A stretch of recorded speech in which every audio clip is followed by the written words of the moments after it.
When you come to Kvarner, treat yourself to an experience you will remember. Enjoy the luxurious ambience. Experience superior service. Indulge in endless pleasures. The pearl of the tourism offer in the pearl of the Adriatic. Liburnia, Hotels and Villas.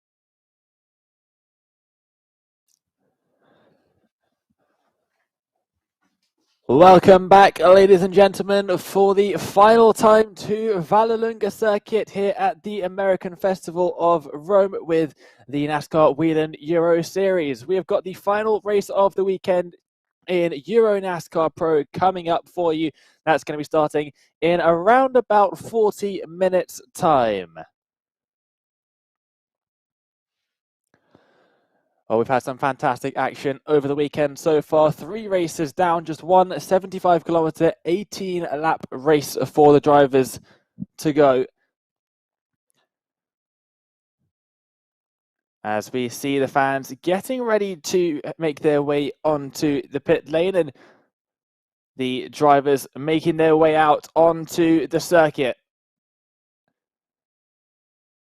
Heading around towards the grid.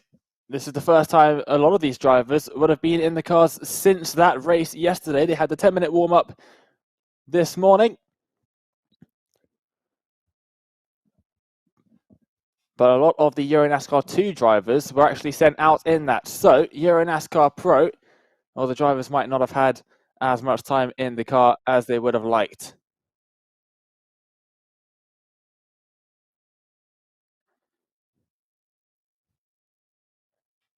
So the fans out there in massive numbers to support the drivers out there. As we see the cars making their way around the final corner now, just towards the grid. And once they're there, we'll get the fans out onto the grid.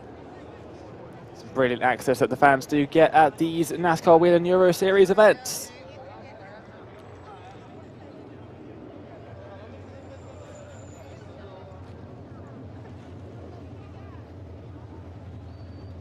Once they're all there, we will also get a great insight into what the drivers are thinking ahead of this round of the championship. We had some issues for some of the drivers yesterday.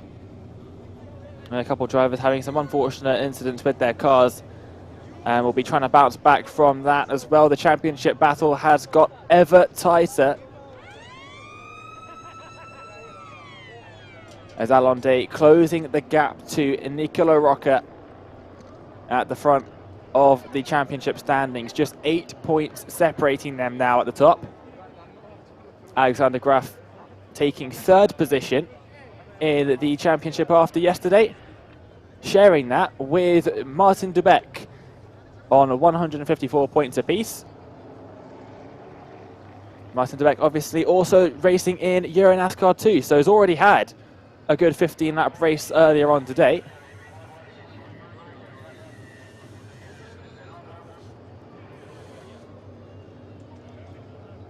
With some contact in that race as well, so they've had to make some repairs to that car, the number 7. 5th position in the championship, Giorgio Macchi, the junior driver, leading the junior championship as well, 152 points. And then Iannetta in 6th, Gabion in 7th, Lemery in 8th, Blake Merlin in 9th position, and Gianmarco Ercoli unfortunately drops down into 10th position after getting pole position for yesterday's race, and unfortunately wasn't able to convert that. Ran over some debris through turns 1 and 2, puncture on the tyre exploded and took half of the front left bodywork off with it.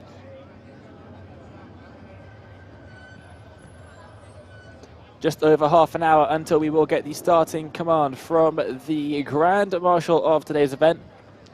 Temperatures in Vallelunga at the moment, well, they're looking at around about 28 degrees Celsius, so slightly cooler than what we had yesterday. We've reached 32 degrees Celsius during yesterday's races, but still incredibly hot for the drivers. And we saw a lot of them after that race incredibly exhausted after the 18 laps that they went through. So we'll see how they managed to do that today. We've also have Liam Hazemans as well, who has been competing in both EuroNASCAR Pro and EuroNASCAR 2. Won EuroNASCAR 2 race earlier on. So we'll be very much looking forward to making his way out onto the grid as well. You can see that car, the number 50, just at the end of the pit lane. Well, it's time we go down to the grid and meet Andre, and looks like he's got Alain Day with him. Yeah, that's right. I'm here with Alain Day, and this is the championship trophy, by the way, the piece you're all hunting for. Alain, pole position today, good starting position, and what's your plan? Same as yesterday, just surviving turn one and finish the race in points and collecting a good amount of points. Okay, now the grid walk starts, but I think we can, one more question. A nice piece of metal.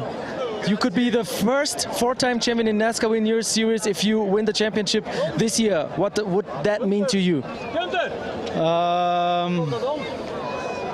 I already have one in my house. But yeah, obviously I would love to have another one. I don't think about it. I don't want to look at the trophy right now. I want to have a good race and yeah, finish that. Going home. I'm getting married in like a week, so my mind is like half there.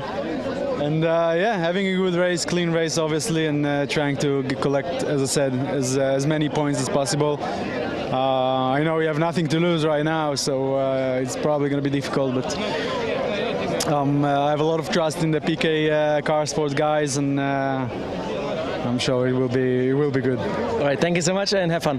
Thank you. Alain Day there, three-time champion in the series, of course. Won in the EuroNASCAR Pro 5th round yesterday. Took a quite convincing victory there. And his 8th victory in Italy, 30th victory in his EuroNASCAR career. Very decorated driver in this series. First win at Vallelunga. He's finally broken that duck. Let's see if he can try and get a second one here today. We've got another driver down on the grid with Andre. I'm here with the championship leader, Nicolo Rocca. Not the best race yesterday, but you still on fire with 18 races in a row in the top 10. And it's all about that trophy. Alain Day has some of them in his collection. You have none. How far will you go to get one of those into your home? Yeah, as far as I can go, you know.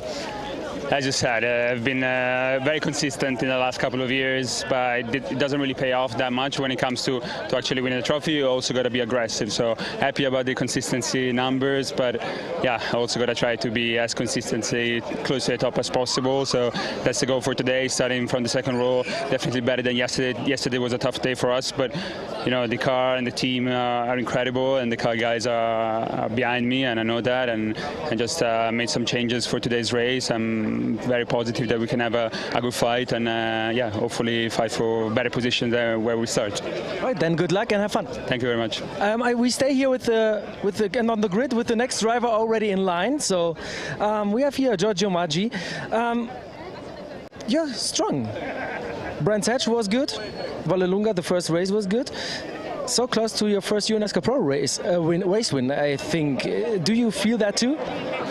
Yeah, we're really close. Yeah, as already mentioned, car feels better by each event and each race. And also yesterday I had quite a bad start, but I still had the feeling that I have a good chance for the podium, and well, we ended up second. And I still think we have a strong car today, and I think a lot is possible. Any specific goals or expectations for that race today? Well, win. No, of course it's always the goal to win. Yeah, the goal is always to win. And when you see this nice piece of metal, someday one of those should be in your trophy room, right? Yeah, it will fit perfectly. There's a nice spot in my place. All right, then good luck and have fun. Thank you. Great to hear from the drivers, of course, starting near the front of the grid. As you can just see, massive sea of people there. The umbrellas there trying to keep the drivers cool at least before they get into the cockpits. We heard a lot of the drivers saying it was getting up to 50, 60 degrees Celsius inside of those cockpits during the race yesterday. Hopefully it doesn't get quite as hot for them today, but definitely something that the drivers are aware of and makes their life just a little bit more difficult than it otherwise needs to be. And back down with the championship trophy and another driver on the grid is Andre. Alexander Graf, Brands Hatch race winner. Your first race win is in the books, but now look at this. I can carry it home right now. No, Not yet. Okay, yeah. But I would like to do it. Yeah, Croatia 2022, maybe. Yeah. But what does it take to win such a trophy? Not starting from P7 like I do today. I need to be in the front, and we're working hard on it. But yesterday I had a really good race. Like, I'm fighting for the position. I was up in P3, but the car was understeering a lot, so I hadn't had a speed. Sorry, but I tried. Ended up P5. It's better than the starting position, and today we start 7. So let's see. The car is better today. Any specific strategies in this race, and how are your tires after the race yesterday? The tires are good. You need to survive. You saw yesterday that it's easy to do mistakes, and a lot of things is going to happen. It's a long race. It's a hot race, and it's the last race until the summer break. So I mean, there is time to do some job in the workshop if you need to. Okay, I understood that. So have fun, keep the car in one piece, and good luck. Thank you. Tack. Well, he definitely wants to get a hand on the trophy. Yep, starting from 7th on the grid, but looking very strong out there yesterday, and I'm sure he should be able to make up at least a couple of positions throughout today's event. That was Alexander Graf there, driving the Ford Mustang, number 64.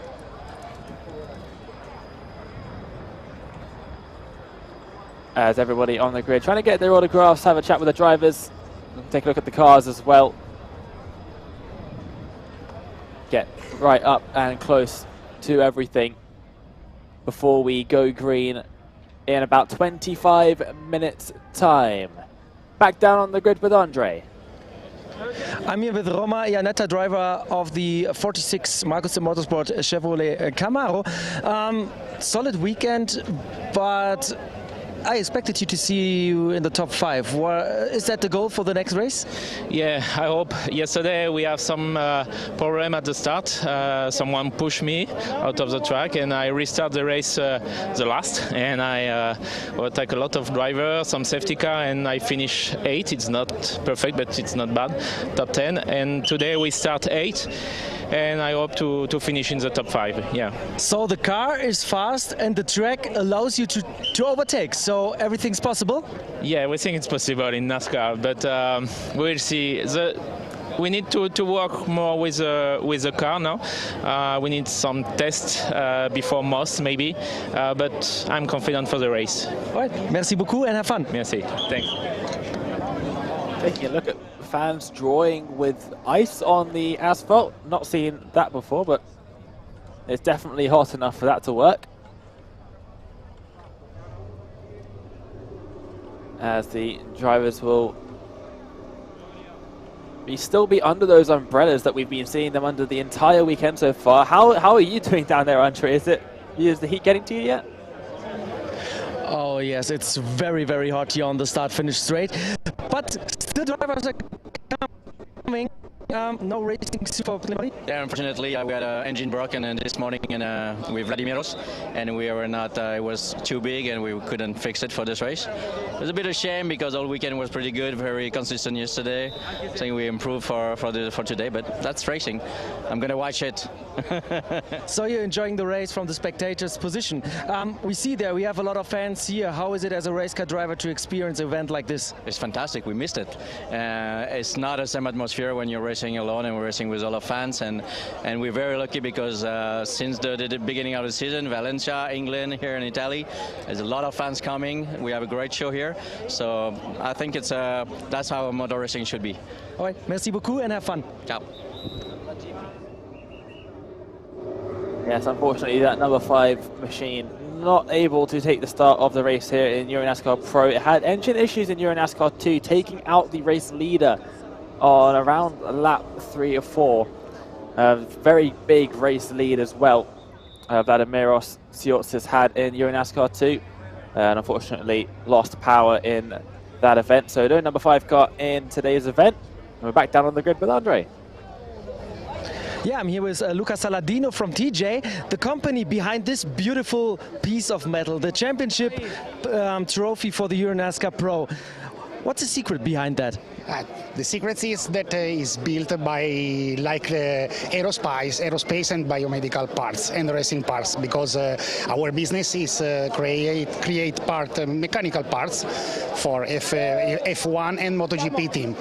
And we would like to expand this know-how, this expansion for a special trophy. This trophy is one eternal trophy, indestructible trophy. Okay. Hard trophy like this hard competition, and for me is a very good duo.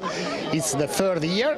We supply also the rings and also the special rings for finals. And today we present the special rings for this year for Croatia with the flag of Croatia.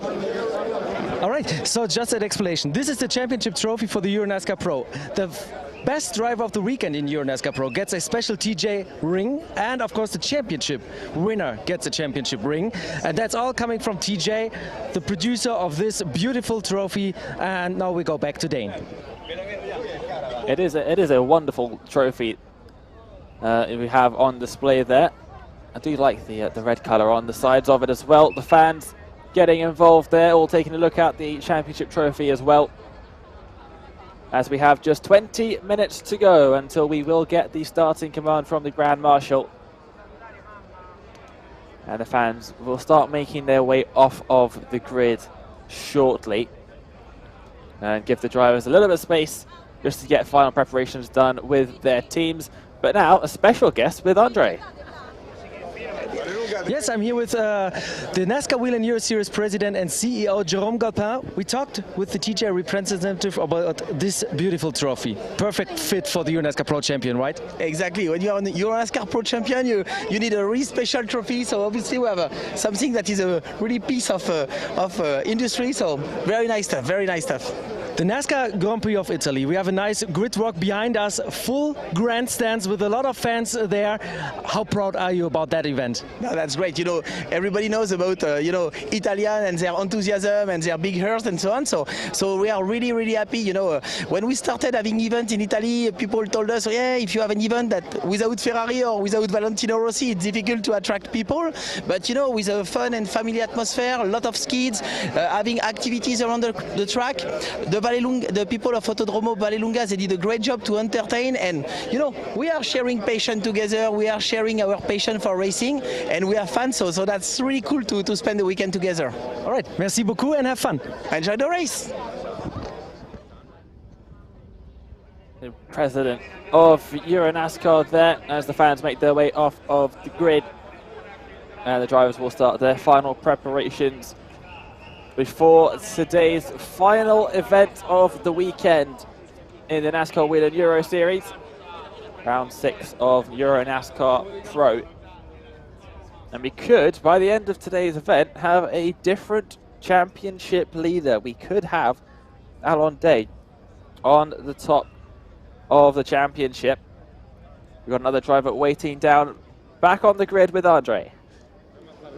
Yes, I'm here with Miguel Gomez, one of the drivers fighting for the Legend Trophy in EuroNASCAR 2. So you're not driving in this race. Your job is done for that weekend. You had podiums. You're doing a great job in this season. Consistent results. Are you happy so far? Yeah, so far it has been a good season. Just yesterday was a bit disappointing. We have, for the first time, a mechanical failure. I was not able to complete a single lap. So today I had to start from the back, but still managed to recover and finish 15 and 3rd in the Legend podium. So keep in the fight for the Legend trophy, and I think it was good. All right, thank you so much, and enjoy the race as a spectator. Just a little explanation here. We have 2 trophies in the EuroNASCAR Pro, Challenger trophies for bronze and silver drivers, and we have the Junior trophy for drivers aged 25 and under. In EuroNASCAR 2 we have the Legend trophy for drivers aged 40 and more. the Lady Trophy, and the Rookie Trophy for newcomers. Yep, so plenty of different ways for drivers to get up onto the podium after each of these events. And yeah, one interesting part about EuroNASCAR 2 earlier was that we had an entirely rookie 1, 2, 3 overall. So then when it came time for the rookie podium, it was the same 3 people who just got back up onto the podium, which was quite funny to see. And we've got well, the driver of the number 54 waiting along with Andre again. First of all, I have to say thank you so much to Carl Racing. I've got a guy holding an umbrella for me as well, so way better in the shadow than in the sun. Gianmarco Eccoli, front row. Same as yesterday with Alain Day next to you. What's your plan? My plan is arrive to the finish of the race, because in the start of season I had a good lucky race. So now I try to arrive to the finish in first, second, battle for the win, because yesterday I and Alan doing another work. So I very fast with he, and after a good battle. But I finished my race at the middle of the race, so now today is important to arrive to the finish with a good place, and I try to win. I'm sure I have a good speed. It's possible to arrive on podium. I wish that your car, the tires are this time getting the whole distance. Good luck and have fun. Yeah, of course, running over some debris in turns 1 and 2 there in the first race yesterday, and just exploding the tyre and taking quite a large chunk of the bodywork with it, unable to finish that event. See, drivers are getting ready now. Standing next to their cars with their teams, as we are getting ready for the national anthems. We have both the United States national anthem and then the Italian national anthem as well. That's coming in a few minutes' time, but Andre's back on the grid. Yeah, we have a special message from Mr. Gassioli from Autodromo di Vallelunga. Yes, I want just to thank you, everybody, to coming here with a lot of fun, with a wonderful racing weekend. So many cars, so many racing drivers. We are really, really happy to have NASCAR again. Thank you so much. Grazie mille for this amazing track, for this amazing event. Thank you. Thank you. Grazie. And it is a wonderful circuit. The drivers all love it. And it does provide for some fantastic overtaking opportunities as well. So we love it as well. Get to watch some fantastic racing. Turns 1, 2, and 3 especially, the drivers absolutely love sending the cars through that area of the circuit. Quite a bit of elevation change as well. It's a very tricky circuit, especially the final sector, where you've got all the tight turns. Very easy to lock up a brake, and especially when you've got one set of tyres for the entire weekend. And that can be disastrous for your race weekend if you do. So tricky circuit for the drivers to manage everything. Just 14 minutes away from the starting command.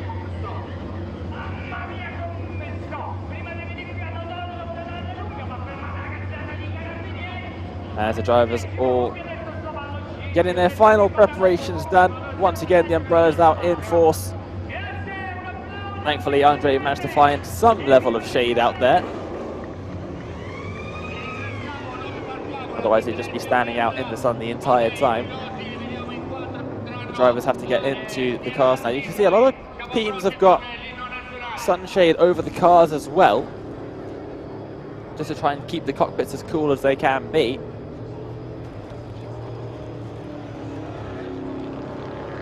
But still incredibly hot inside those cockpits. Temperatures up to 50 to 60 degrees Celsius. There's the championship trophy.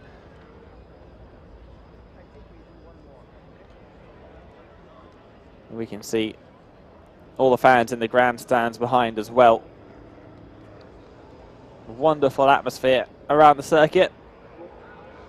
Not just the NASCAR Whelen Euro Series attending this weekend, of course. There are other championships racing, so they've got a full day's worth of action.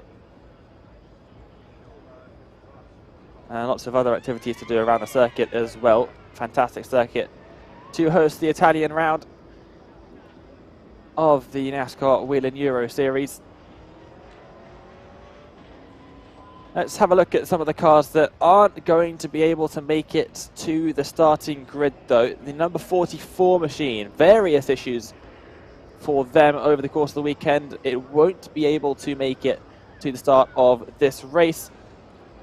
But the driver, Joni, should have been in that car, is going to be driving the number 72. So we haven't lost out on seeing Joni Ratchavari on the circuit. The number 89 machine had a brake issue in EuroNASCAR 2 yesterday. Dramatic crash into the barriers at Semaforo.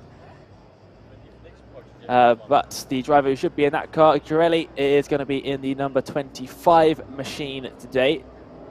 25 machine wasn't able to race in EuroNASCAR 2 because they were doing a full engine replacement on that machine. So hopefully that all goes well and he should have an issue-free race with that car. And finally, Matthew Ellis wasn't supposed to be here at all. Got a call very late. Didn't do any practice on Friday. Only got here for qualifying on Saturday for EuroNASCAR 2. Unable to drive the number 25 because obviously it was having the engine replacement. But instead he's going to drive the number 94 today in EuroNASCAR Pro. He's going to be starting from the back of the grid. But a pretty good consolation prize for him. So, after yesterday's round of EuroNASCAR Pro, this is how the championship standings look. Nicola Rocca still leads, despite having not the best performance out there yesterday, not the best car, having some issues with it.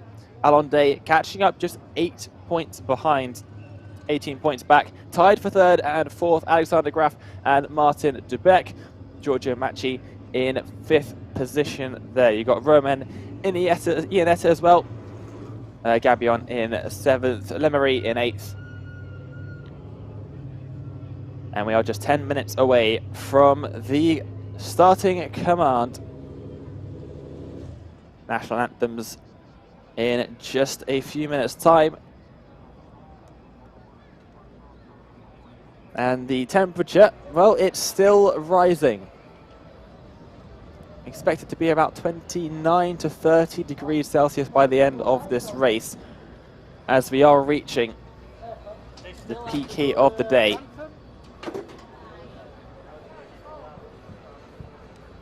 $18 laps of racing, 73.8 kilometers in total, the race distance today.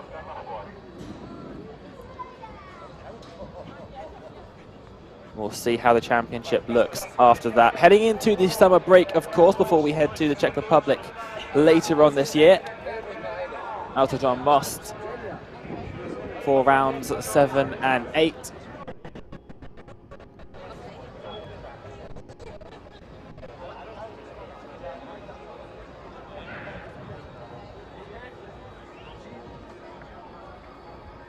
As the last car's just been pushed onto the grid in the background, being pushed into the correct positions there as well.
The national anthem of the United States of America there, which will shortly be followed by the Italian national anthem.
And flares being let off by the crowd out there as the Italian national anthem comes to its end.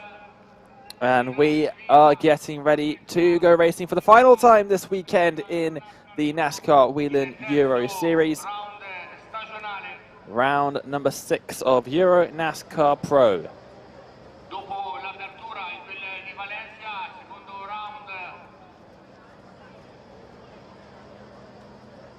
Drivers will be making their way into their cars in just a few moments' time.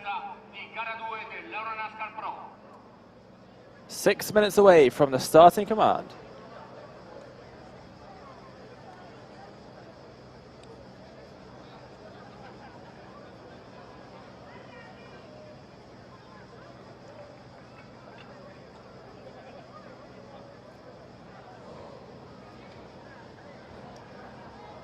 Let's take a look then at what has happened so far this season in EuroNASCAR Pro.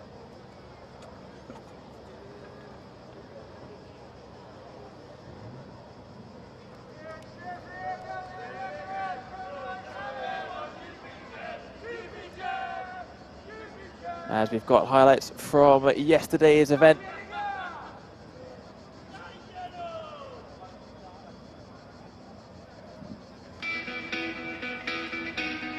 And it was an extraordinarily hot day out here in Vallelunga.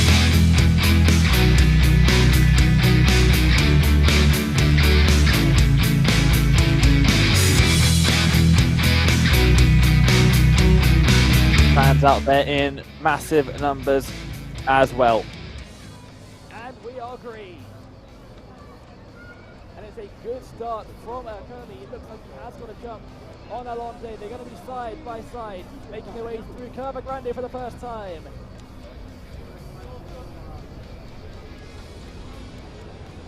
Single file now for the leaders. Currently with a great start. Alonde still in second, but it's side by side just behind.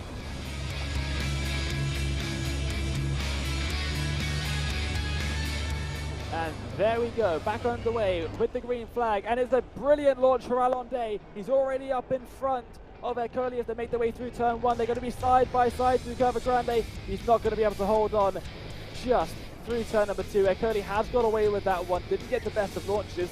Now in towards Chimney 1 for the first time. Will they look for a move? Not quite, going to stay single file for now.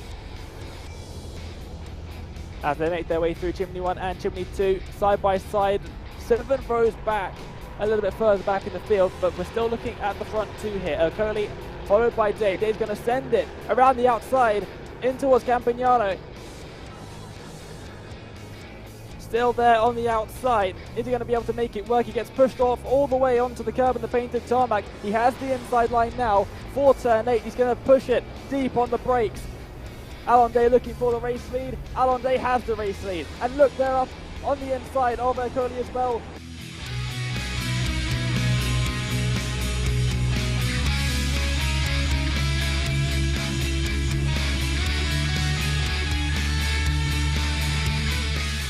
And we're green again, and it is once again a brilliant launch from Alonde. They're already 3 wide as they make their way in towards Curva Grande. Surely they won't be able to go 3 wide through the complex. They're going to have to slow down a lot here. There's already a car in the background.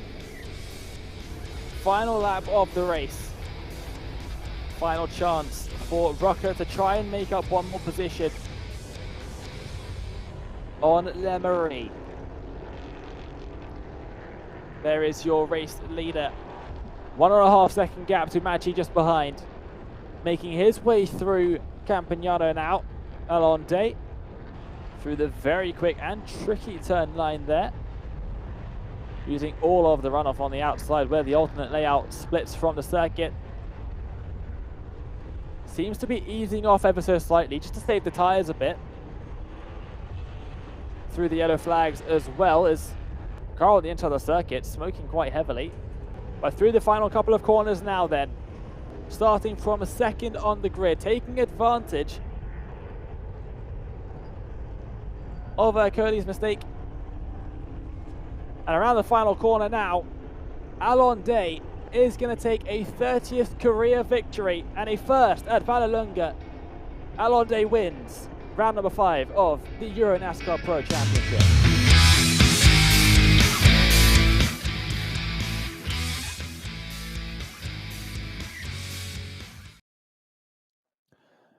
And that is how the round number 5 of EuroNASCAR Pro went yesterday. Okoli this time starting on the inside for turn number 1, on the right-hand side of our screens. Alonde on pole position for that one. As we take a look at Alon just getting nice and comfortable in that number 24 machine. Getting ready for the race start. We are moments away from the starting command. And then we'll be underway for the formation lap and get this 18-lap race started.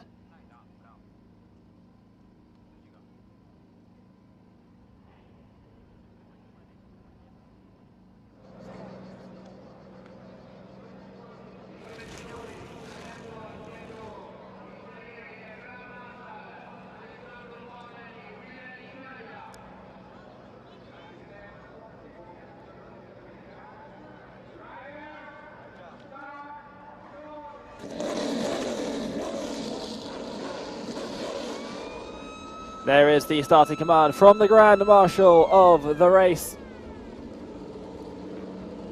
Engines are started.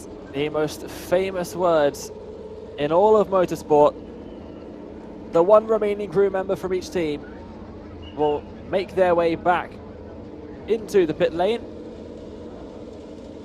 And we will get ready to go. Field will be in the control of the pace car here at Vallelunga. Before at the last moment, it will be entirely under Alonde's control as they make their way towards the start-finish line to start the race.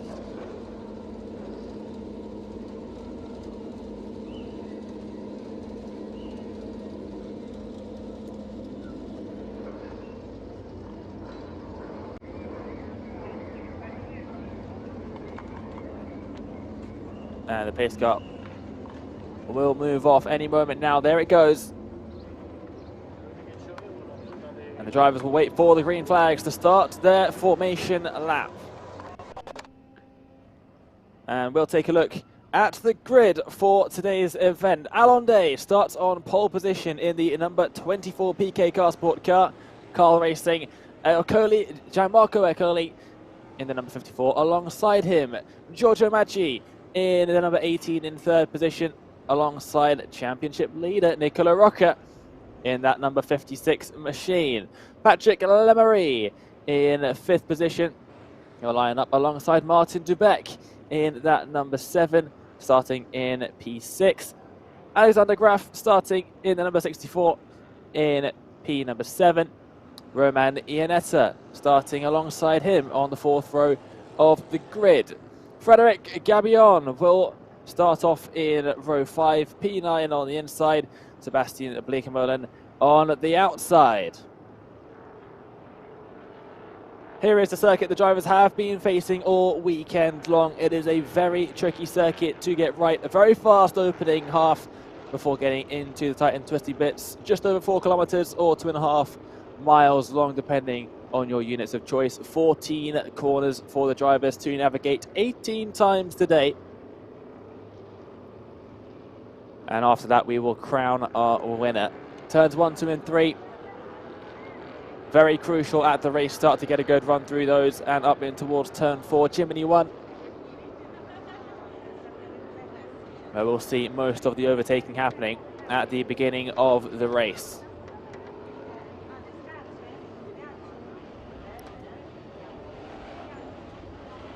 Alonde then, behind the pace car, leads the rest of the field. In towards turn number 8 at Cerati. as they prepare themselves, get the tyres warmed up for the race start. Crucial for the championship, this race will be. 8 points separating Allende starting on pole and Nicola Rocca starting in 4th position. As we head into the summer break, who is going to be on top of the championship? When we reach Autodromo in a few months' time, we'll find out in just a few moments' time.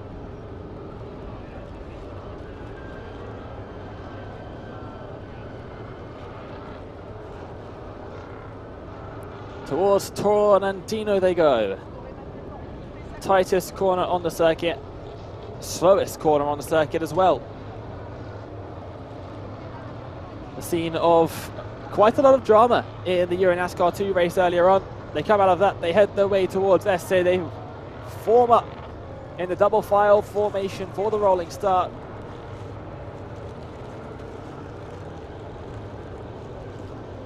They'll get as close as possible to the cars in front and alongside.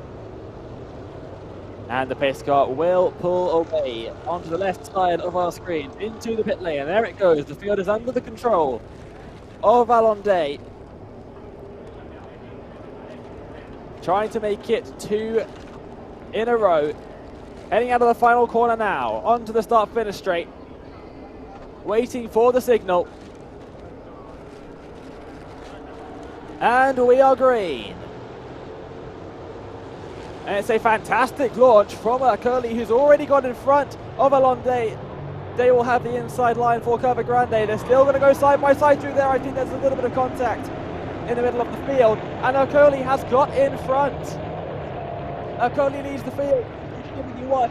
Allende in second place. They're going side by side just behind, as Nicola Rocca tries to go all the way around the outside of Giorgio Maggi. I think he's just about managed to do it. They're still going to be side by side, heading down into Campagnano for the very first time. Everybody's still in the race, it seems.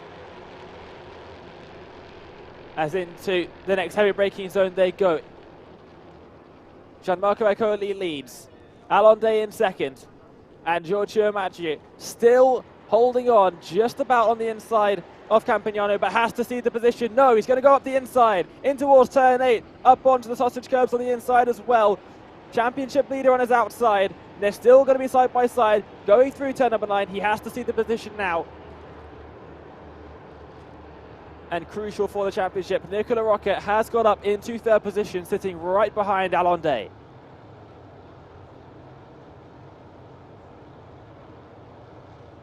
As they make their way through the tight and twisty sections now. De Beck up into 5th position, has got past Lemery as well in that number 7 machine. As they come around the final corner now, Roma.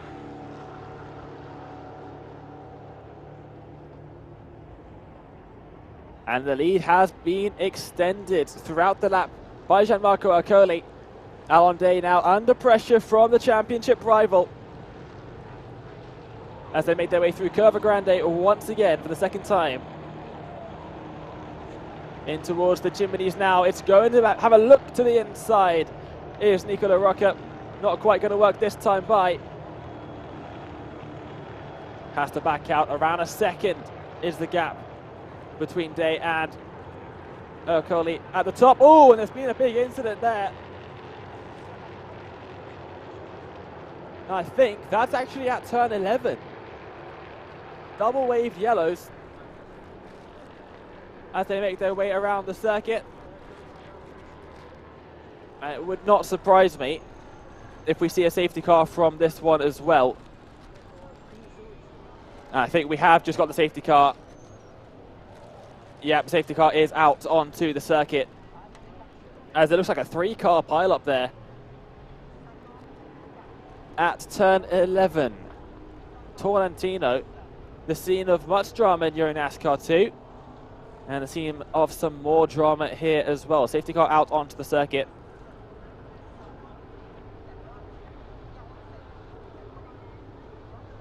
The number 90, the number 25, and the number 16 involved.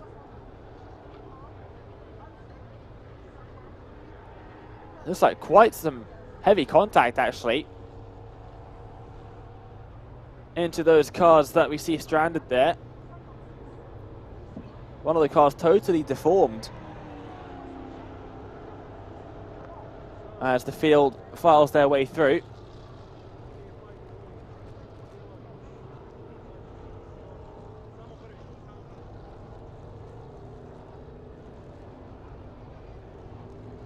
And yet again, at this circuit, we get a safety car. Drivers struggling to make it through that corner, especially when they're in a big group. It is very tricky, extremely slow, slightly too late on the brakes. And you are just gonna career into the person in front of you.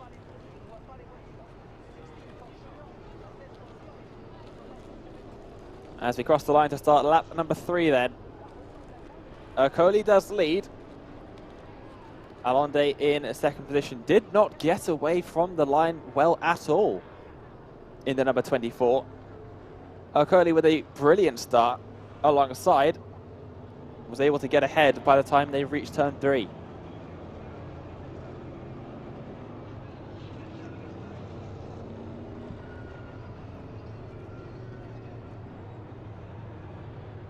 So this brings the field back together. They had started to spread out a slight bit, but they'll all be back together again. We will get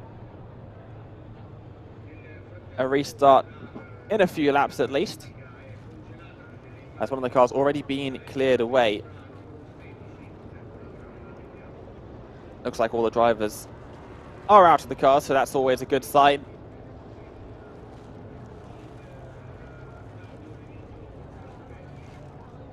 But those cars not going to be able to continue in the race.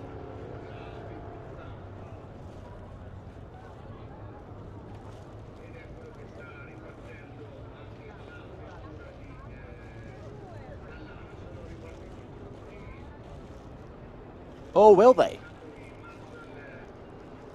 They were definitely stuck together, but they seem to be able to drive along just fine, so they will probably make their way into the pit lane, and the teams will give the cars a check over.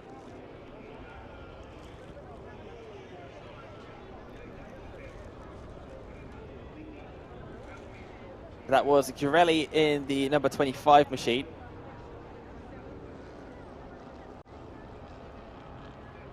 Seems to have been able to just drive off from that, so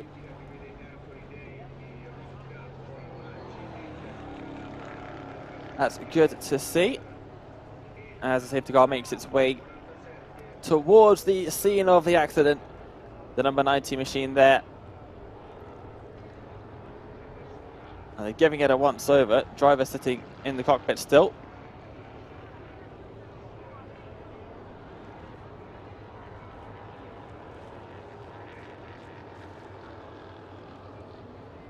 Which should mean we might be able to get back going again relatively soon. The marshals will just have to clear up some of the debris.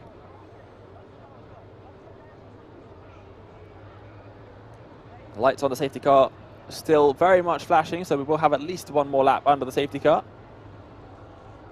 Drivers weaving around, trying to keep their tyres warm, and the pressure's up. Last thing you want to do as a driver under safety car conditions is let those tyres cool down too much. Be a recipe for disaster when it comes time for the race to restart.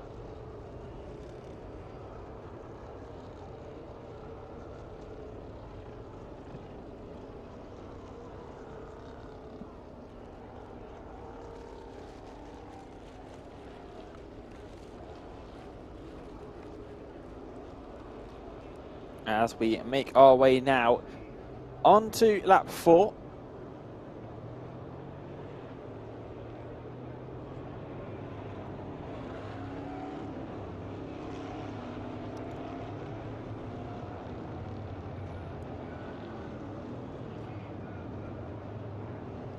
Looks like we may have lost one of the drivers from the race.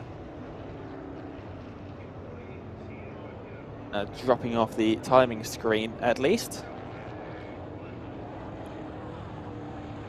But still, a large grid of cars will be taking to the restart of this race. So they make their way now down towards Campagnano. One of the best overtaking opportunities on the circuit. We've seen so many times drivers sending it around the outside. It's how Alonde took the lead and eventually the win in EuroNASCAR Pro yesterday.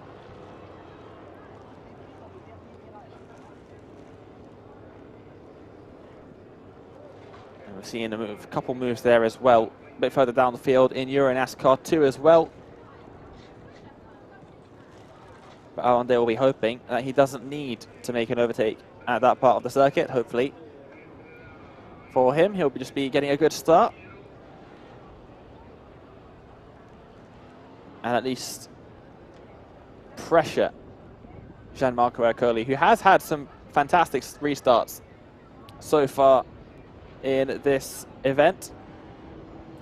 A few safety car periods and race starts, doing well in quite a few of them. The number 90 will make its way back out onto the circuit. Davide Dallara in that one. Now making his way back out onto the circuit after being involved in that incident. So then, the lights on the safety car.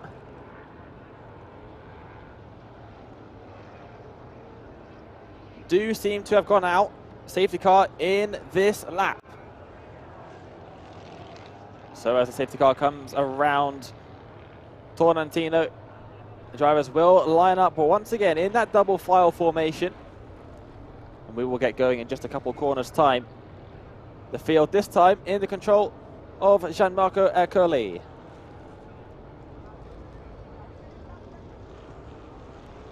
Out goes the number 25 car, and that has still got significant damage to the front left corner. Debris out there on the circuit as well for the drivers to try and avoid.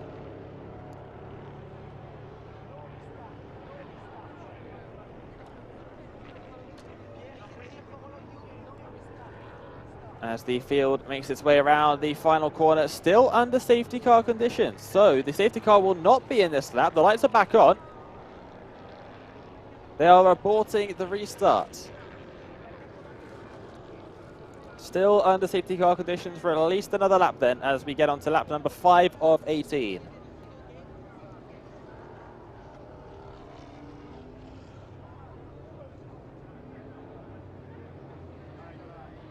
And you've got to assume that that's probably due to some debris on the circuit. I think that debris specifically that's actually on the circuit there, you can see quite a big chunk of it.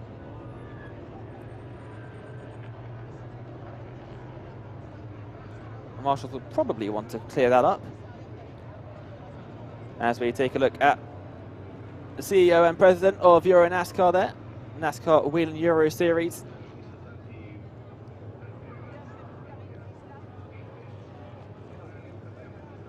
Watching on as the drivers make their way past his position.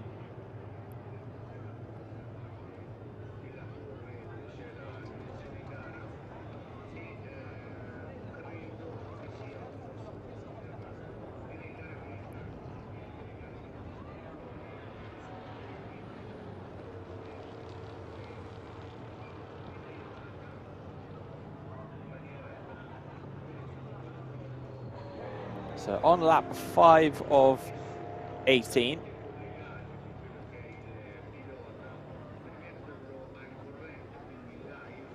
And there are the marshals out there. They are going to collect that part of the bodywork.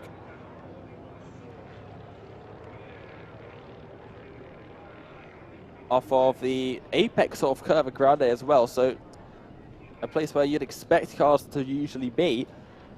So good that they've gone back out to collect it.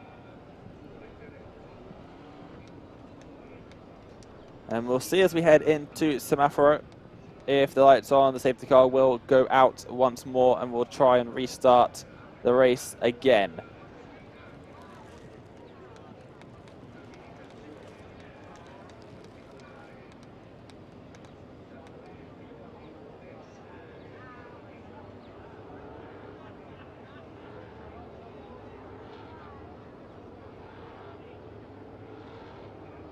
Here we go through turn 10 now. Lights still on the pace car. So it looks like we will have another lap under the safety car, it seems. As the marshals continue to carry those bits of debris off the circuit and out of harm's way.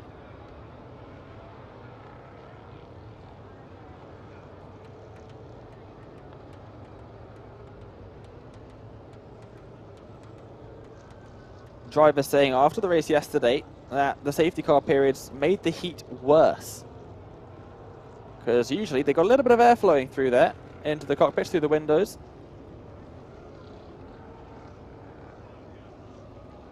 But none of that when you're traveling at slow speeds behind the safety car.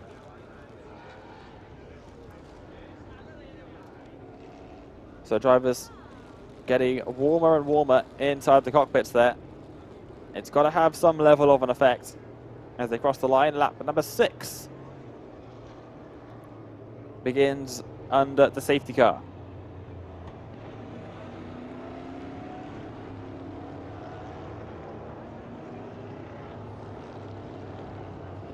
Just take you through how the field has changed in the couple of laps that we had before the safety car came out.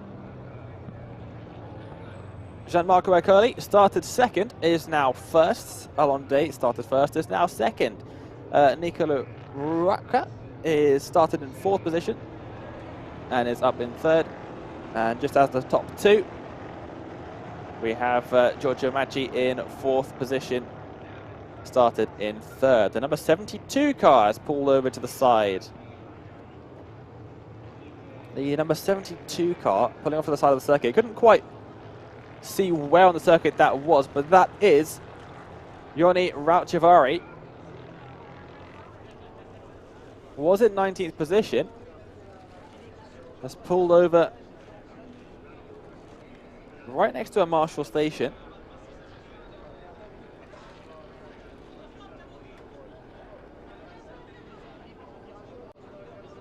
So mechanical failure, it seems, for the driver of the number 72 there.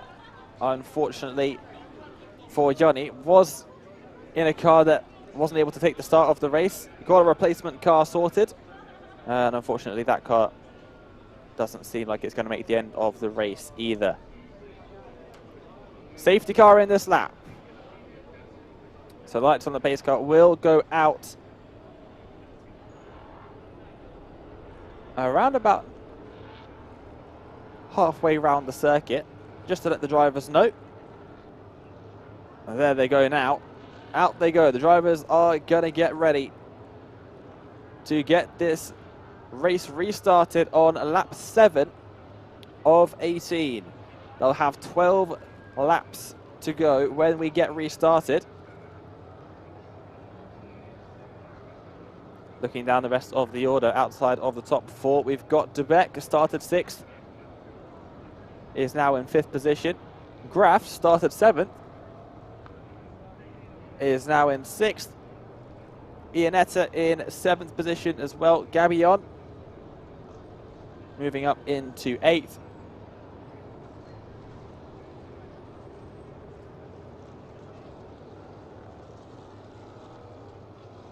As the pace car pulls away into the pit lane. The field under the control of Gianmarco Ercoli. Onto the start-finish straight then, waiting for the signal. Ercoli on the left, Day on the right. And we're back underway. And it's another poor getaway from Alon Day. He's already side by side with Nicola Rocca for the championship. Rocca back up ahead of Alon Day into 2nd place. Day into 3rd now. As Maggi under threat from Dubek. Down the inside goes Dubek into Chimney 1. They're still side by side. I think Dubek is going to have this one done. As there's chaos in the background. Damaged cars in the background as well. 2 cars off. I believe, is that the number 47 in the grass? It is the number 47. Loads of damage to the front of that car and parts flying off of it as well. Debris going to be all over the runoff area, at least, hopefully not on the circuit, as the drivers make their way in towards turn 8. No change since the start for the top 3. It is still Curly in first, but Rocker has got ahead of Day after another poor getaway from Alon Day at the restart. Martin Dubeck up into 4th position, has got past Giorgio Maggi as they try and make their way through turn 11 again, and oh, there's another car turned around, 2 cars turned around now as everyone tries to find a way through. Oh, they're not all going to make it. More carnage as another car is forced into the stricken Gabion in the number 3. The number 50 is going to get back around, but 2 more cars stuck there at turn 11. Are they going to be able to get back going again? That is the main question. Oh, and hard into the wall it looks like is the number 88 machine. That's Lancer. So it's all going on here on the restart. We'll try and figure out what is going on, but turn 11 has just been an absolute mess. Side by side, not seeming to work through there, and well, when you've got the field bunched up at a restart, getting turned around, and then you've got a massive field of big NASCAR cars trying to make their way through.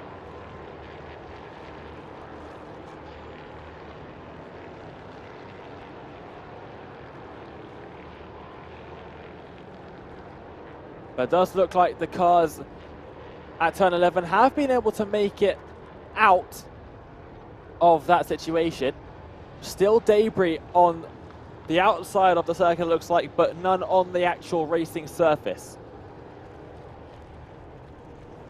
As O'Curley continues to extend his advantage up at the front. And the safety car is back out.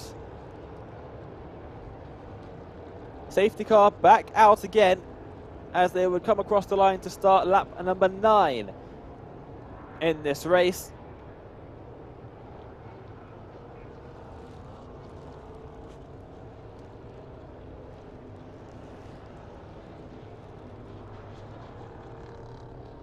And the safety car will catch the front of the field.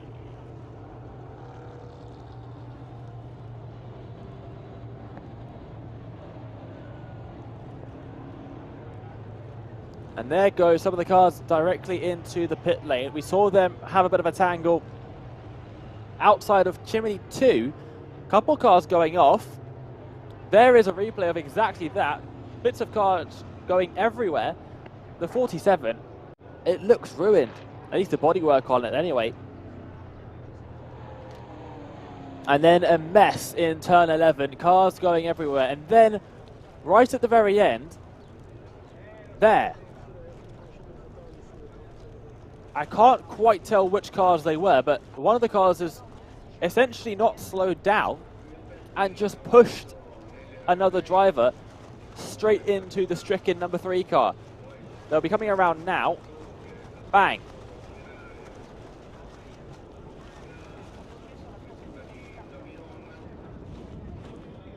So that's what happened there at turn 11. Still not entirely sure what happened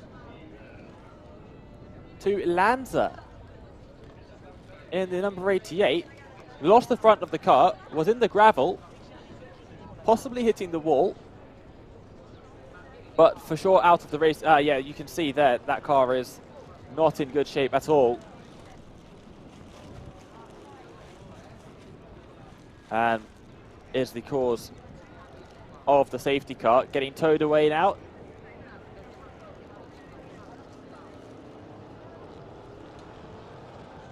As the number 27 making its way out of the pit lane as well. I think the number 65 went through there as well.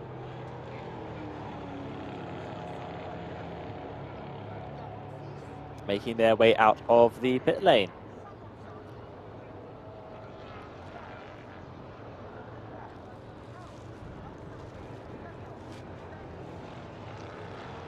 Here comes the 47. Looking a lot better than it did when it went into the pit lane, so hopefully the car not too heavily damaged there as they make their way out back onto the circuit. Halfway race distance then. And most of it spent behind the safety car. 2 incidents at turn 11. And the number 88 of Lancer out somewhere along the circuit. The 58 there of Lenz, I think it was, going back out on the circuit without the rear of the car at all. Safety car pace line will make their way through the start-finish straight here to start lap number 10 of 18.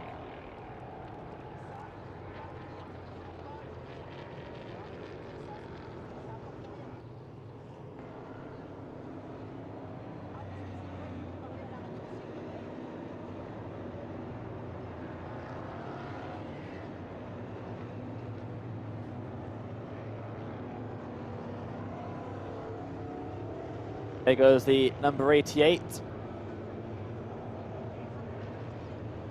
Had some issues in EuroNASCAR 2.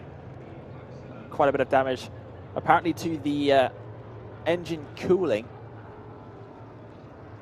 The engine not able to be cooled enough.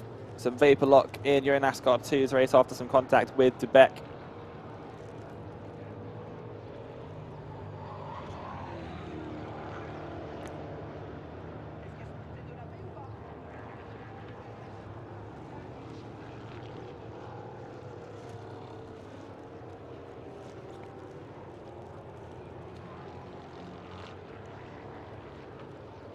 As we watch the drivers weaving back and forth again. 88 has been cleared.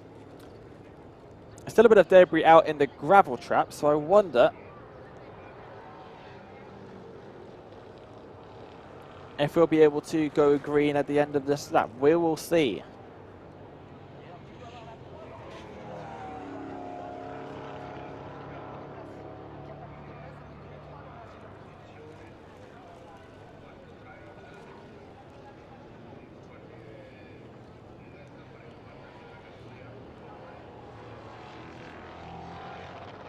As the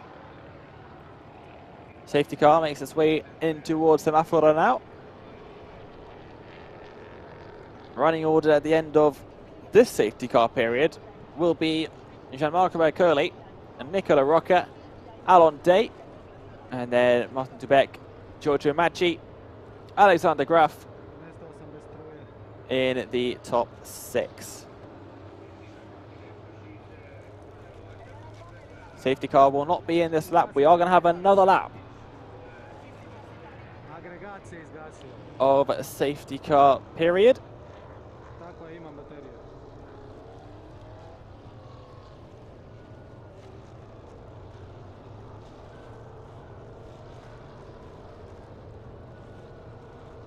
As they make their way back round the final corner again to start another lap under the safety car.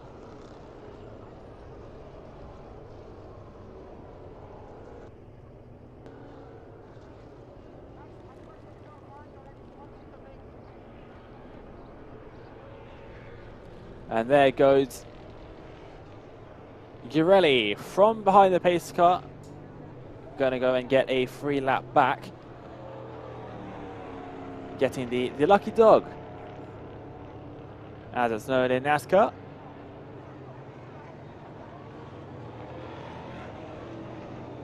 The highest placed driver that is one or more laps down gets another lap back before we go back to green. So Girelli will make his way around the circuit, rejoin the back of the field.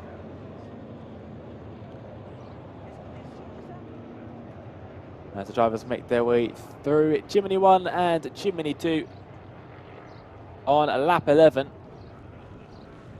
of this race. When we get going, if we get going at the end of this lap, we will have 7 laps remaining.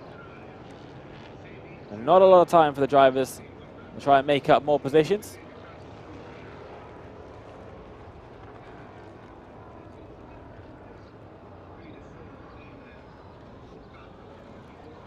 Through Campagnano now.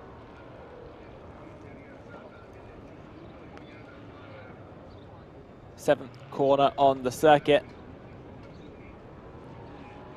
In towards a deceivingly tight left-hander at Cerati for turn number 8.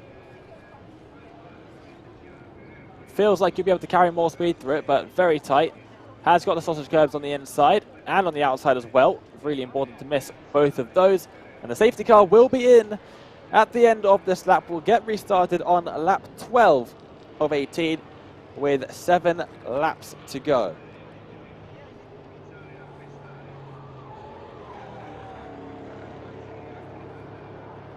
As they make their way through Semaforo now.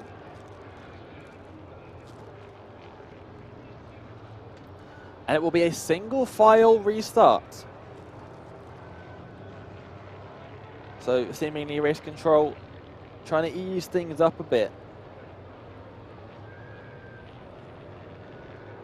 for this restart. Lights on the pace car are off, but they will not be lining up alongside each other. And the field will be under the control of Gianmarco Ercole once again as we get restarted. Coming around the final corner now, onto the start-finish straight. 7 laps remaining in this race, waiting for the start signal. And we're back to green again. And it's a good start from Alonde. He's already on the right side of Rocca now. Has to cede the position though. It looks like there's a bit of bodywork hanging off the back.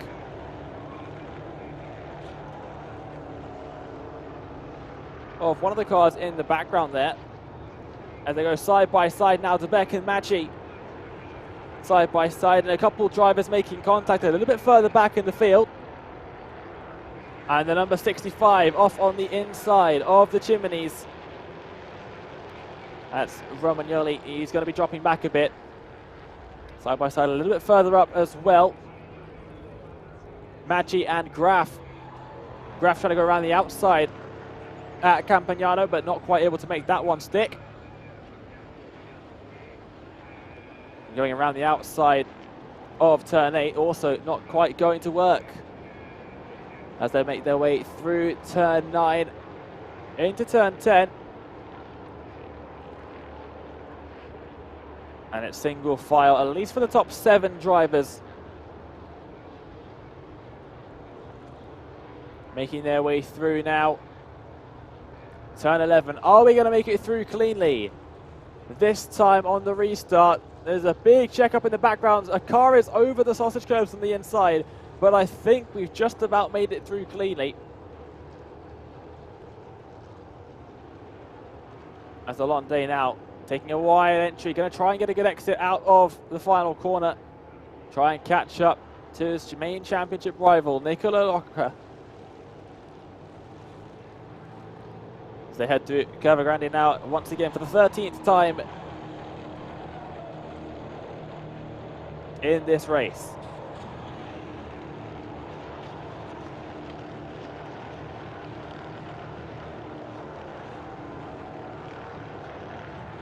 Eight tenths was the gap between Ercole and Rocca as they passed the start-finish line last time by.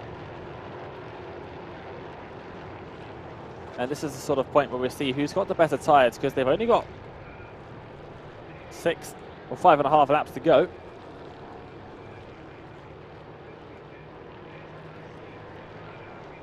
So they'll be pushing as hard as they can at this point. And whoever's got the fresher tyres is going to have an advantage. That was a good exit from Alonde, but he's not able to take advantage of it there. Can't quite get enough to get ahead of Rocca. Has closed the gap a little bit, though. Into turn 10 they go. Drive-through penalty for car number 40 for causing a collision. That is Alex Sedgwick in the number 40. So Stewart's deeming him at fault for a collision. And through the pit lane he will go. Loads of cars trying to make it through turn 11. Side by side, 2 rows back. Quite a lot of stuff going on in the background there. But it is still Ercole who leads by Nicola Rocca, by Alonde, just behind Martin de Beek and Giorgio Macchi, who has managed to finally get out of Alexander Graf's grasp. With Ian Esser in 7th position there. Oh, and a bit of bodywork flying off of one of the cars in the background. Debris on the circuit again. Was there a bit of contact there out of the final corner?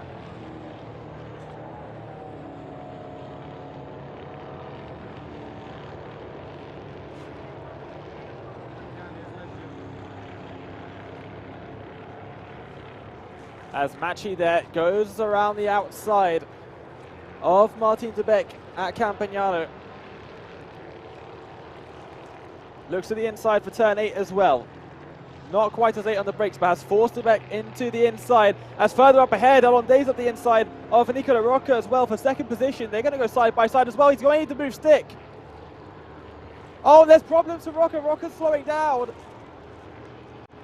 And there goes de Beek. And Macchi round the outside as well. Problems for Nicola Rocca, the championship leader, of course, with the red banners. And he's going to be dropping down the order. Alonde up into 2nd position then. De Beek up into 3rd. And it's a very, very slow moving Nicola Rocca in that number 56.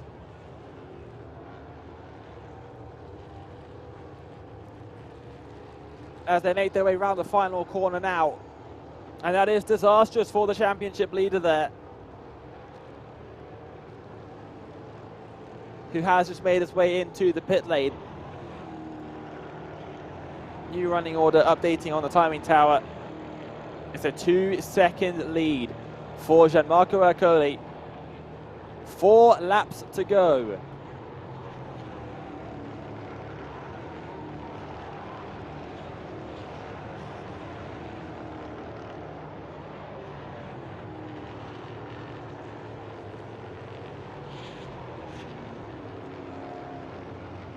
As they head up towards Campagnano now. That sort of interrupted a little battle that was going on between Macchi and de Beek. We'll see if that's going to continue, because Macchi is catching up. There's only about a car length behind now as well. Heading in towards turn 8. It was a big lunge at the inside from Day, and then all of a sudden, Rocca just dropped back and seemed to have no power at all.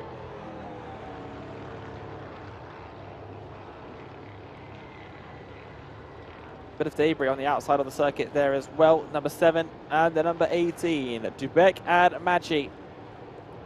Nose to tail here. Coming out of Torrentino now. Very differing lines from all the drivers. They all seem to take extremely different lines through turn 11 there. Some opting for apex speed, some opting for exit speed. There's almost more contact being made with the 23. Almost hitting the back of the car in front. Car in front has got bodywork damage. Well, most of the cars in this field do have bodywork damage. And the number 69 car, that's Bleekemolen, has got a drive-through penalty for causing an avoidable collision.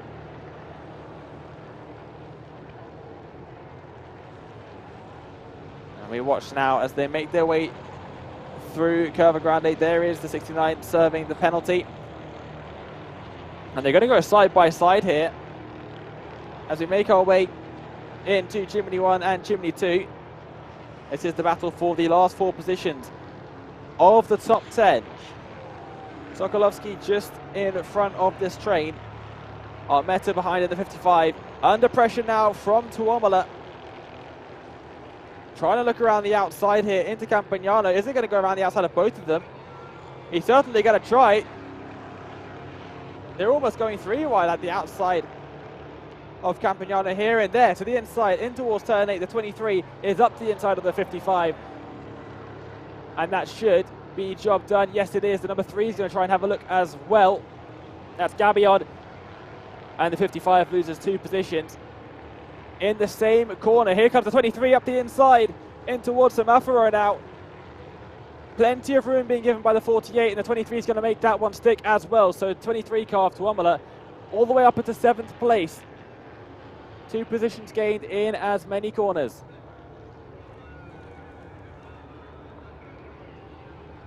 .48 seems to be struggling a little bit. And now has got Gabion all over the back of him to try and think of as well, filling the mirrors off that 48. A little bit deep for the 48 as well as they make their way through the final corner now. A huge group of cars. You can see the entire front bodywork of the number 9 just behind them has come off, and they just about make it single file before we reach the chimney complex.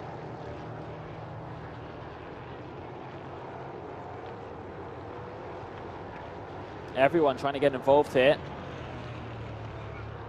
As Maggi has got past Dubek into 3rd position, about 5 seconds behind the leader. And Alon Day has been catching Ercole as well, but I don't think fast enough.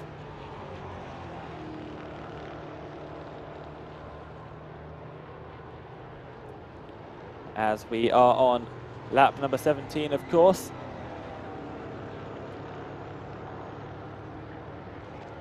Next time Ercole passes the start-finish line, we will have just 1 lap to go in this race.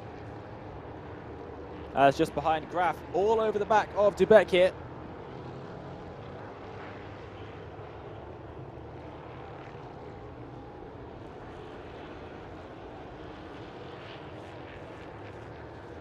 As they head round the final corner now. Final lap of the race. The white flag is out for Gianmarco Ercole, extending the gap to Alon Day just behind. Last time by. Giorgio Maggi looking for a 2nd consecutive podium here. Carrying that momentum forward from Brands Hatch and into this event. But we watch as our race leader makes his way through now. Campagnano for the final time.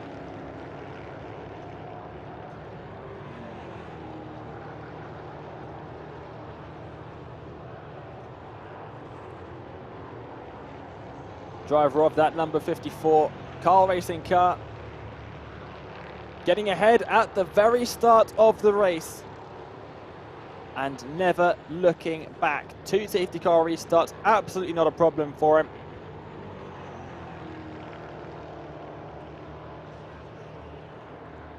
Alon Day in 2nd place there in the number 24. Winner in round 5 yesterday. But losing the lead from pole position at the race start. And just not quite able to catch up in time. Safety car not helping that. But the 54 of Gianmarco Ercole, pole position yesterday, starts at 2nd today, and crosses the line. Checkered flag, he takes the victory here for round number 6. 3rd career victory for Gianmarco Ercole.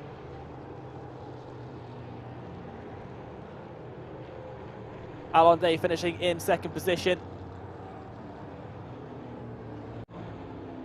As there's still racing going on a little bit further back. Here comes Tuomola across the line in 7th position. And then a big train of cars. They're going to go side by side. Are we going to see a last corner overtake? I think we just did.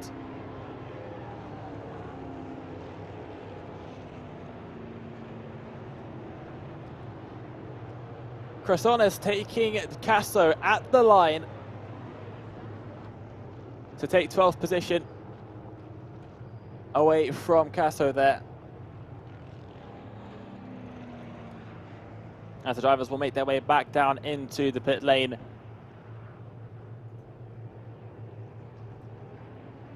A 48th career podium in EuroNASCAR for Alon Day as well, finishing 2nd place here. Just another one of the many records that he seems to hold in this championship.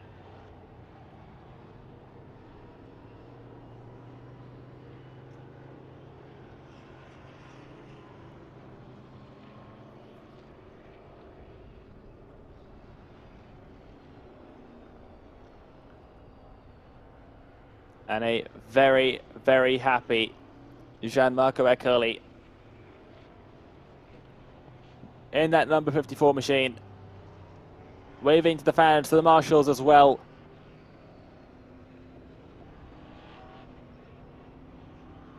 As he makes his way down towards the pit lane now, where I'm sure he'll get a fantastic reception from the crowd. Absolutely packed grandstand opposite the pit lane here at Vallelunga today. It has been all weekend as well.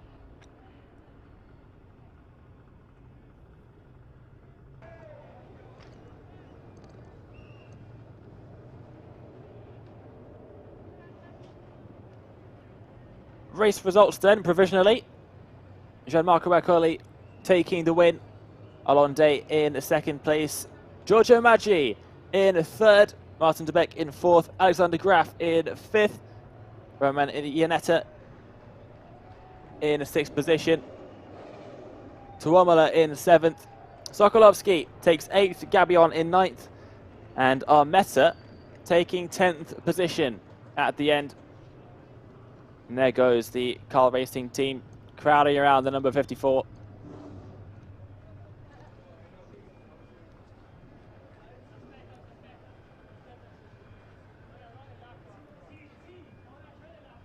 Congratulating their driver, who's done a fantastic job of withstanding the pressure, not just from Alon Day, but also from Nicola Rocca, who really has not had the luck this season. Issues with the car in qualifying, not able to get a good qualifying position for the first race. Did a good job in the 2nd race, but couldn't make up as many positions as he probably would have liked to.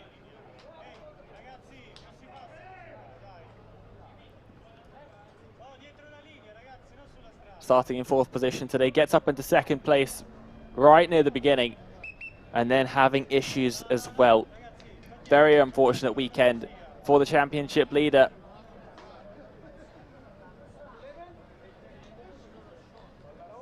Who ended up not finishing the race 4 laps down on Nicola Rocca, 22nd in the provisional classification. It's all about the main man in the moment, the driver of the number 54 machine for car racing, Gianmarco Eckerli, taking the victory here in round number 6 of EuroNASCAR Pro and the NASCAR Whelen Euro Series.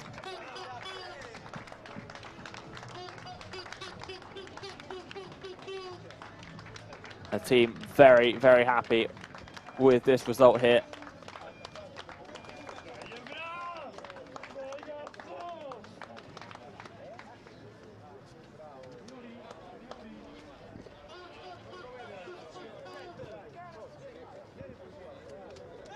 Massive crowd of people around to support him.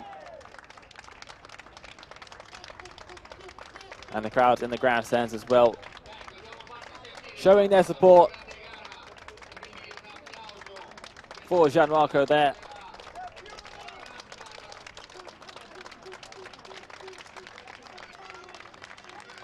I'm sure that will be a relief to get the helmet off, get some air.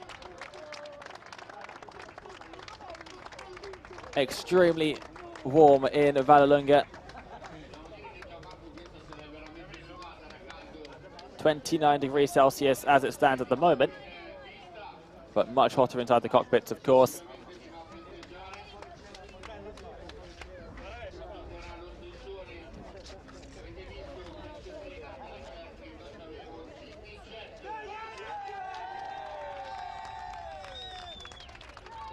Celebrations continue with his family as well.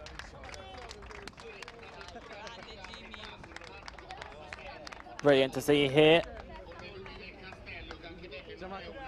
Interview, please. And we're going to go down, it looks like, in just a few moments. Andre's managed to sneak his way into that massive crowd, I think. So we'll be able to have a chat with our race winner in just a moment's time. He's finally managed to get him out of the crowd. Here's Andre with our race winner. Yeah, it was not easy. Gianmarco Ercoli, home race win, second win at Autodromo di Vallelunga, and track you like, right? Oh, I think the most long race of this season. So 3 safety car, double laps. No, it's difficult, but I start very fast in the first starting procedure, and after I management my speed, because today we are very speed in the EuroNASCAR NN, the Luli, doing a very good race, and I take the car for winner this race, and for me it's a pleasure with my fans. Up and down in the season, wins, good results, then sometimes setbacks. Are you now back to fight for the championship? So from the start of the season, I'm very fast, because in Valencia and Brandsatch very fast. But always in race 1 I have a big problem. I am not very lucky this season. So now I take my winner in my home track, and I am very happy. Grazie mille, congratulations. And I think this is fan art.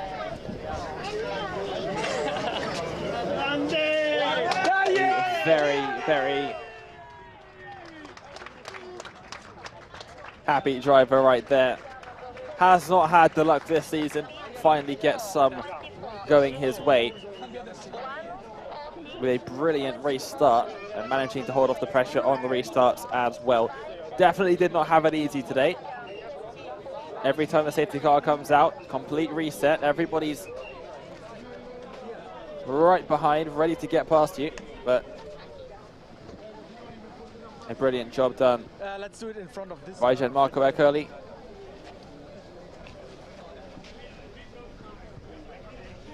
As he gets once again engulfed by the mob of fans around him. And we'll be able to speak with, it looks like, our former championship leader potentially. Yeah, I'm here with Nicolo Rocca. Frustrating race for you, I guess. What happened?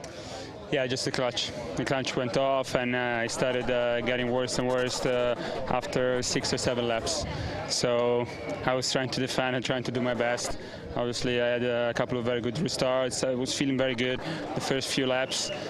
We were very fast. I feel like we could have fought for the victory, but then I started to think, okay, maybe we can still manage to bring home a podium. But then 5 laps to go, the clutch just went off. So I couldn't accelerate anymore. So I just had to stop. So just not to have to stop in the grass.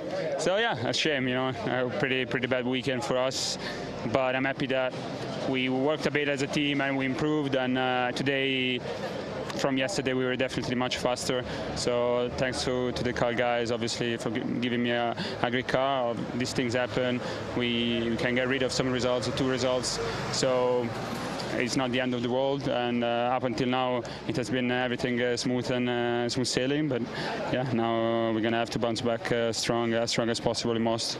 It's a track that I love. So yeah, looking forward to it. Thank you so much for joining us in that tough situation. Thank you.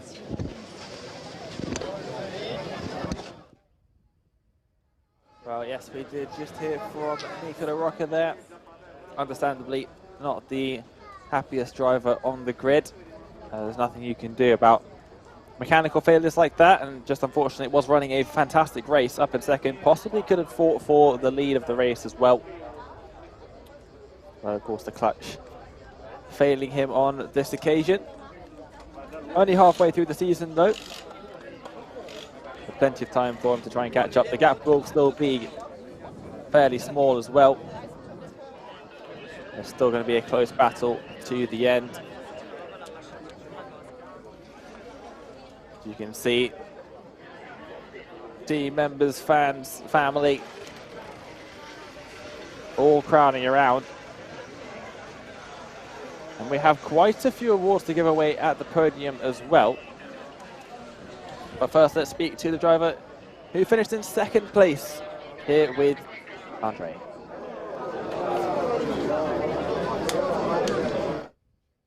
Very important points on Nicola Rocca, who retired with a clutch problem in the race. Yeah, just talk us through your race. Yeah, I knew that Ercole have nothing to lose this weekend, so I knew that he might be very aggressive already on the start, which he was. I didn't wanted to take any risks, stupid risks, and risk my own championship, so I just drove my own race.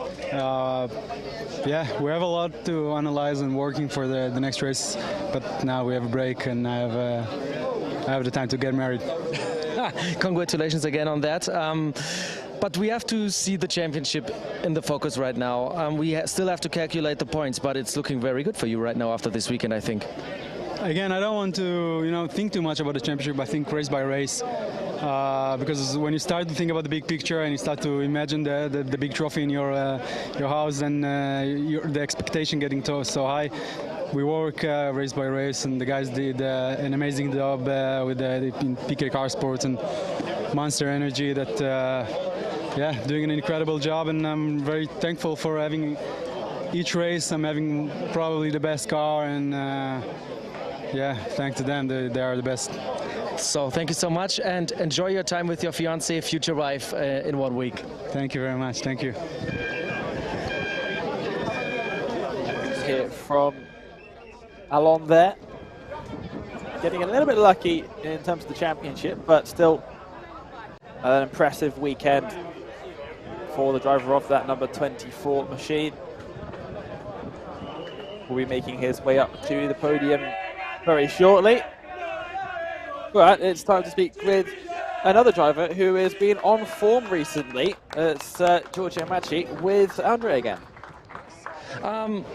You're getting used to the EuroNASCAR Pro Podium, I think. Last time we had you so many times in victory lane with your car lined up here in the 2019 season when you were runner-up in EuroNASCAR 2. But now in EuroNASCAR Pro, man, you're fast.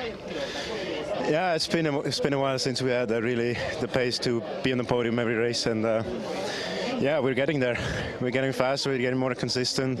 The car is getting better, and yeah, it looks great for the rest of the season.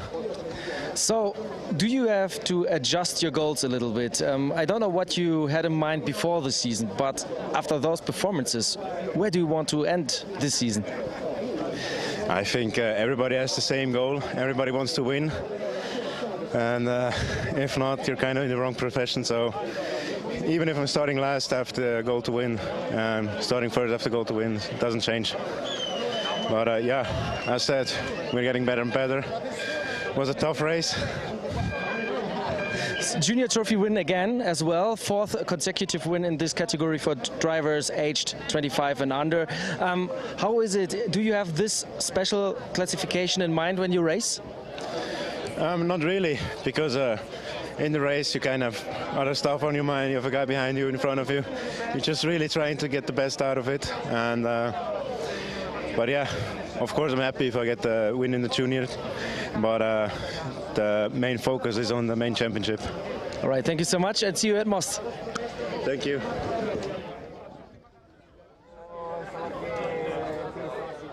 And a very, very happy Giorgio Macchi there. Will be taking to the podium once again this weekend in tremendous form after 2 very good finishes at Brands Hatch as well.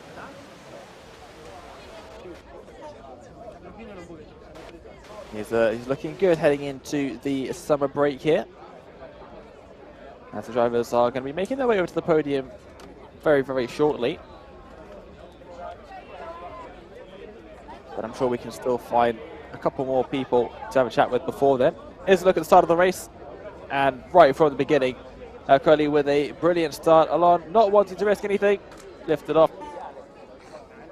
They go side by side through the first corner, but he cedes the position in the end. Then we have this pile up of 3 cars into turn 11, and the restart again Alon not wanting to rest too much, dropping back down into third position. Car off in the background was the 47 and the number 69 as well. 69 would eventually get a penalty for it, and then on the restart again at turn 11, carnage here as everyone tries to find their way through, and one car just pushed into the back of the stricken number 3.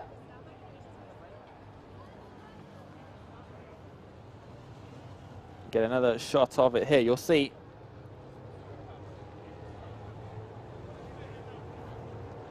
just forced around there into the stricken cars. Single file restart. Alon got a good start in initially, but wasn't able to get alongside into Curva Grande. Bit of dust being kicked up by the drivers behind, and then this debris just flying off of the number 9 machine. And then tragedy for our championship leader as a clutch failure set him all the way back and eventually had to retire from the race.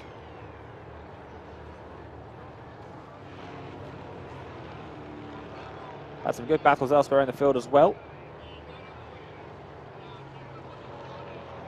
with Sokolovsky in the number 48.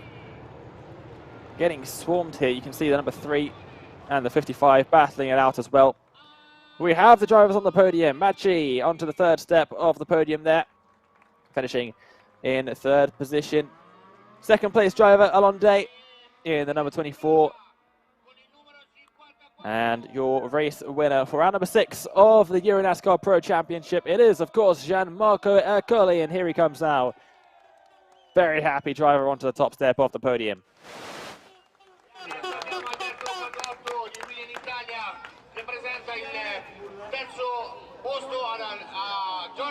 And here come the trophies out. Third place, Giorgio Machi.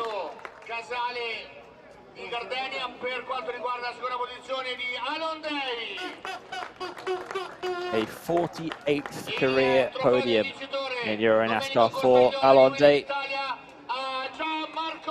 A fantastic record for the Israeli driver. And then the winning trophy going, of course, to Ercoli. 4th career victory. First of the season. And here comes the national anthem of Italy.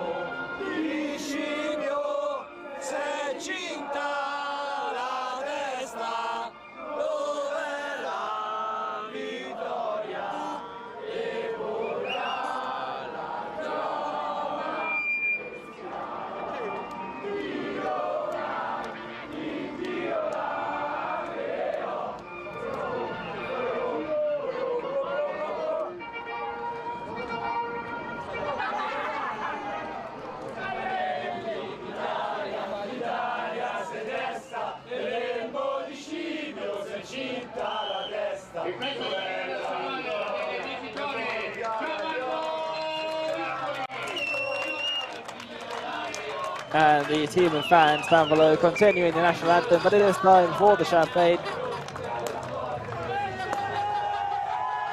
And there it goes, all over the team and fans below.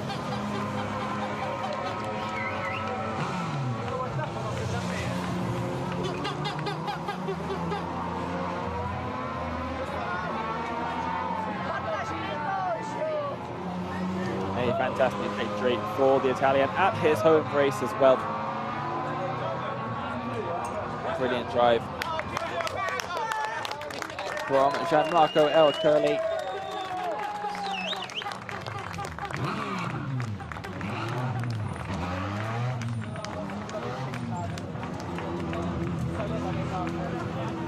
As they exit the podium, we have quite a few awards to give away at the podium ceremony after this event. Up next, it will be the Whelen Red Banner for the new championship leader.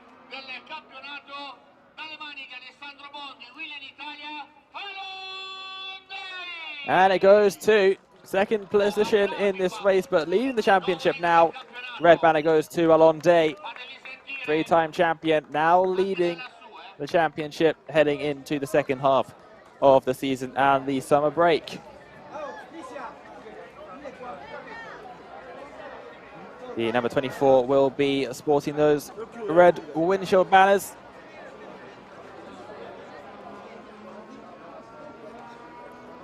And now as well, the third award also going to Alonde, and it is the TJ Fastest Driver Award.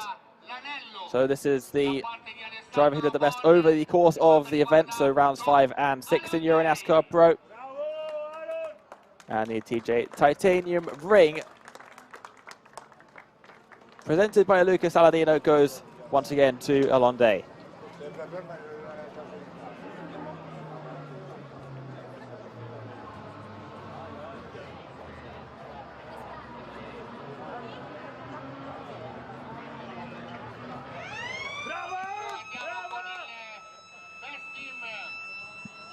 Along with that goes the Best Team Award. This is the fastest car of the event. They take the points earned across the event in EuroNASCAR Pro and EuroNASCAR 2. They add them all together. And funnily enough, it is the number 24 PK Car Sport car. They will take the fastest car of the event award.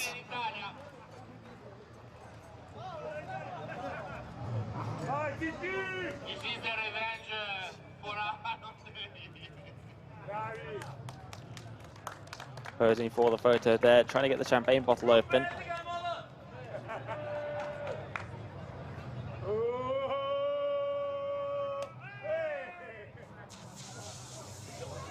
And they get to celebrate that, heading into the summer break as well.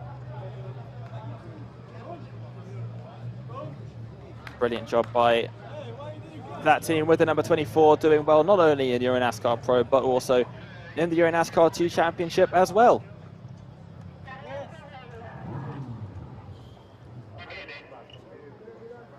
Up next, the fifth award being presented, the Junior Trophy for EuroNASCAR Pro drivers up to 25 years old. And the drivers making their way up to the podium now. The number 40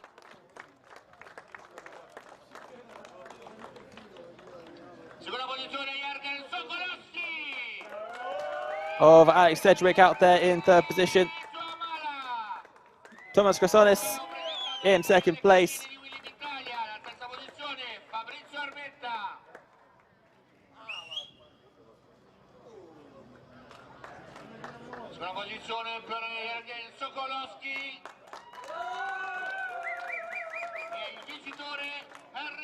This is the Challenger Trophy, actually. Apologies. Armetta in third position, Sokolovsky in second, and the winner Henry Tuomola, driver of the number 23 car.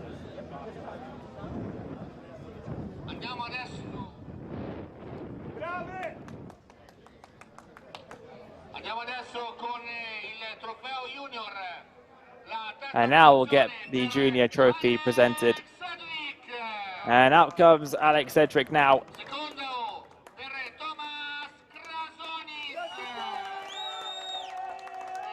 Thomas Crasonis in second position. And Giorgio Maggi back onto the podium again. Winner of the Junior Trophy.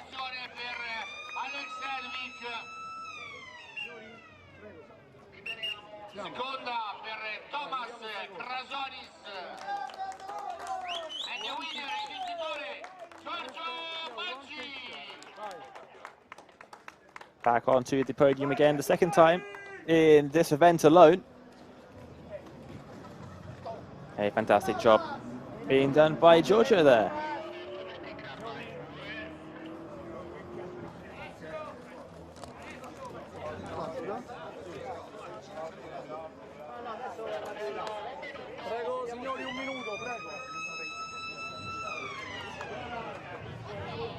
And a brilliant job done by all the drivers out there over the course of the entire weekend in both EuroNASCAR Pro and EuroNASCAR 2. And that is all the action that we have from Vallelunga for rounds 5 and 6 of the NASCAR Whelen Euro Series. And it's time for the summer break, as the drivers will get a little bit of a rest over the summer. Teams can work on their cars before we head to the next circuit. Rounds 7 and 8 of the championship will be coming from Autodromo Most in the Czech Republic. So definitely stay tuned for that one. That's coming on later on this year. But that is all that we have here from Vallelunga. Thank you, everybody, for joining us across the weekend in EuroNASCAR Pro and EuroNASCAR 2. I've been Dave Baird. This has been the NASCAR Whelen Euro Series American Festival of Rome in 2022. Thank you very much for watching. We'll catch you next time.